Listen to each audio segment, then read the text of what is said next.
तो बच्चों आज हम आप लोगों को पढ़ाने वाले हैं ग्लूकोज के निर्माण की विधियाँ व रासायनिक गुण। ठीक, तो ये आपके एग्जाम में इस तरीके से पूछा जाएगा कि ग्लूकोज के निर्माण की विधियाँ व रासायनिक गुण संक्षिप्त वर्णन कीजिए। ठीक, इस तरीके से आपके एग्जाम में पूछ दिया जाएगा। तो जो टॉपिक है आपके क्लास 12 केमिस्ट्री के जैव अणु वाले चैप्टर से लिया गया है। सबसे पहले इसकी हम विधियाँ देखेंगे, उसके बाद इसके रासायनिक गुण देखेंगे। एक हेडिंग आपको बना लेनी होगी ग्लूकोज के निर्माण की विधियाँ। उसके बाद पहली हेडिंग डालनी होगी गन्ने की शर्करा के जल अपघटन द्वारा ग्लूकोज का निर्माण। तो जो गन्ने की शर्करा होती है उसका जब जल अपघटन कराया जाता है तब आपका ग्लूकोज बनता है। कैसे बनता है वो हम देख लेते हैं। तन हाइड्रोक्लोरिक अम्ल की उपस्थिति में गन्ने की शर्करा को 323 केल्विन ताप पर जल अपघटन कराने पर ग्लूकोज बनता है। यानी कि तनु हाइड्रोक्लोरिक अम्ल लेते हैं, ताप लेते हैं 323 केल्विन ताप लेते हैं। जब गन्ने की शर्करा को जल के साथ अपघटित कराया जाएगा तो हमारा यहाँ पे ग्लूकोज और फ्रक्टोज बन के तैयार होगा। आपका ग्लूकोज और फ्रक्टोज का फॉर्मूला एक ही होता है C6H12O6 C6H12O6।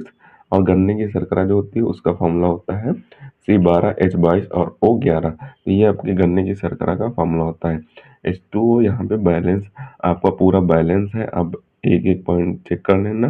देखो यहाँ पे 6 O है, यहाँ पे 6 O है, यहाँ पे आपके 11 O है, 12वां ये है। ठीक, 22H यहाँ पे है, 12 और 12 24H यहाँ पे है, दो आपके यहाँ पे है, 24H हो गया। ठीक, 12 यहाँ पे है C, 12 6 यहाँ पे C है, 6 यहाँ पे C है। ठीक, तो आपका बैलेंस भी यहाँ पे है। ठीक, इसके बाद दूसरा आपको हेडिंग डालनी होगी स्टार्च के जल अपघटन द्वारा। यानी कि जो आपका स्टार्च होता है उसके जल अपघटन के द्वारा भी आपका ग्लूकोज का निर्माण होता है। तो स्टार्च के जल अपघटन के द्वारा कैसे होता है?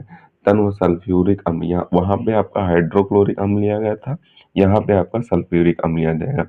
तनु सल्फ्यूरिक अम्ल की उपस्थिति में स्टार्च का 393 केल्विन ताप पर जल अपघटन कराने पर ग्लूकोज प्राप्त होता है। यानी कि यहाँ पे स्टार्च लिया जाएगा, इसका जल अपघटन कराया जाएगा तनु H2SO4 की उपस्थिति में, यानी कि सल्फ्यूरिक अम्ल की उपस्थिति में 393 केल्विन ताप पर हमने जल अपघटन कराया तो हमें ग्लूकोज प्राप्त हो गया। ठीक, यहाँ पे आप एक रख सकते हैं, जहाँ पे आप n की जगह पे आप एक रखेंगे तो पूरे में एक रखेंगे, दो रखेंगे तो पूरे में दो रखेंगे, तीन रखेंगे तो पूरे में तीन रखेंगे, तभी आपका बैलेंस होगा। ठीक, इसके बाद आपके आ जाते हैं, तो ये आपकी दो विधियां हो जाएंगी। इसके बाद आपके ग्लूकोज के रासायनिक गुण आ जाते हैं। पहला रासायनिक गुण यहाँ पे दिया हुआ है अपचयन द्वारा। यानी कि अपचयन द्वारा आपका कैसा रासायनिक गुण होता है वो देख लेते हैं। तो ग्लूकोज सोडियम अमलगम के जलीय विलयन से अपघटित होकर सर्बिटाल बनाता है। यानी कि जो ग्लूकोज होता है उसमें एक रासायनिक गुण इस तरीके का पाया जाता है कि ये सोडियम अमलगम जो होता है उसके साथ सोडियम अमलगम का फॉर्मूला होता है NaHD। ठीक, तो इसके जलीय विलयन से अपघटित होकर सर्बिटाल नामक एक पदार्थ बनाता है। ठीक, यहाँ पे हमने ग्लूकोज ले लिया, ग्लूकोज का फॉर्मूला आपका ये दिया हुआ है। आप ग्लूकोज का फॉर्मूला किसी भी तरीके से लिख सकते हैं। यहाँ पे आपको कार्बन 6 ही मिलेंगे और हाइड्रोजन 12 ही मिलेंगे और ऑक्सीजन 6 ही मिलेंगे। ठीक, आप किसी भी तरीके से उसकी संरचना बना सकते हैं। जब इसको H2 के साथ हमने अपकृत कराया, H2 के साथ अपकृत कराया किसकी उपस्थिति में? सोडियम अमलगम की उपस्थिति में, और अपचेद कराया तो हमें यहाँ पे सर्बिटाल प्राप्त हो गया। ठीक, सर्बिटाल हमारा यहाँ पे प्राप्त हो जाता है। तो ये आपका ग्लूकोज का पहला रासायनिक गुण हो जाएगा। दूसरा रासायनिक गुण क्या होता है वो हम आगे देख लेते हैं। तो ये यहाँ पे आपका दिया हुआ है ऑक्सीकरण की तरह। यानी कि जब ग्लूकोज का ऑक्सीकरण कराया जाएगा तो आपका क्या बनेगा?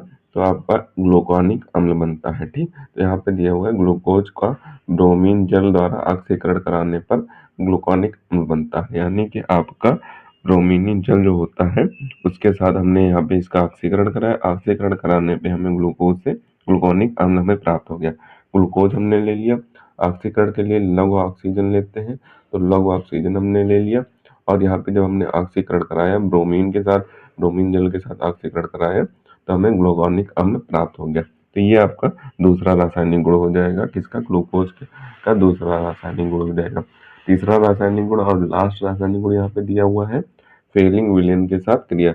यानी कि जब ग्लूकोज फेलिंग विलयन के साथ क्रिया करता है तो आपका कॉपर डाइऑक्साइड देता है। यानी कि Cu2O का लाल अवक्षेप हमें प्रदान करता है। यानी कि Cu2 के ऊपर ऑक्साइड हमें देता है। ठीक, तो यहाँ पे हमने ग्लूकोज ग्लूकोज ले लिया। फेलिंग विलेन आपका होता है, ये क्यूप्रस ऑक्साइड होता है। तो इसकी जब हमने क्यूप्रस ऑक्साइड, यानी कि ये आपका फेलिंग अभिकर्मक होता है, जिसे क्यूप्रस ऑक्साइड भी बोलते हैं। तो इसके साथ जब हमने क्रिया कराई तो हमें ग्लूकोनिक अम्ल प्राप्त हुआ और C2O का Cu2O का लाल अवक्षेप हमें प्राप्त हो जाता है। तो ये मेन प्रोडक्ट होता है जो कि फेलिन विलेन के साथ क्रिया कराने पर हमें प्राप्त होता है। Cu2 का लाल अवक्षेप हमें प्राप्त हो जाता है। ठीक, तो ये आपका ग्लूकोज के निर्माण विधियां और रासायनिक गुण हो जाएंगे। ठीक, ग्लूकोज के निर्माण विधियां और रासायनिक गुण।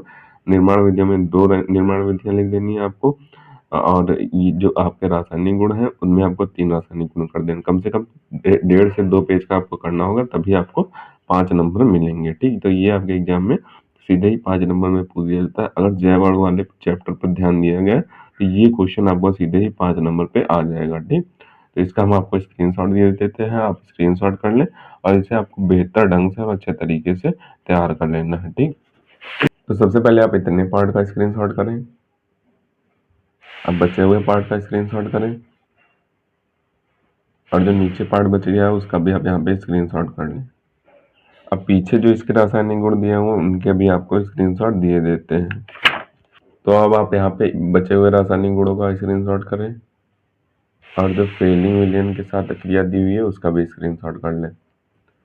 तो इन सभी को आपको अच्छे तरीके से और बेहतर ढंग से तैयार कर लेना है। जितने अच्छे तरीके से आप तैयार कर सकते हैं इन्हें करें। तैयार करने के लिए आप क्या कर सकते हैं, इन्हें आपको 1-2 बार देख कर लिखना होगा, और आप कॉपी में देख कर लिखें 1-2 बार लिखने के बाद उसे बिना देखे लिखें। आप गलत हो जाए सही हो जाए कोई दिक्कत नहीं, बस आपको हेडिंग डाल के उसमें कुछ ना कुछ लिख देना है। ठीक, उसको मिलाओ, फिर दोबारा करो। 2-3 बार आप बिना देखे लिख देंगे तो आपको 100% कंठस्थ हो जाएगा, एग्जाम तक आप भूल ही नहीं सकते। ठीक, तो ये आपको 100% तैयार हो जाएगा। ठीक, जब 2-3 बार आप बिना देखे प्रैक्टिस कर लेंगे। ठीक, इसे अच्छे तरीके से तैयार कर लें। मिलते हैं किसी नए वीडियो में नए टॉपिक के साथ, तब तक के लिए धन्यवाद। और अगर अभी तक आपने हमारे इस चैनल को सब्सक्राइब नहीं किया है तो प्लीज़ सब्सक्राइब जरूर कर लें, क्योंकि हम इसी तरीके से क्लास 12 से रिलेटेड इंपॉर्टेंट टॉपिक पर वीडियो डालते रहते हैं।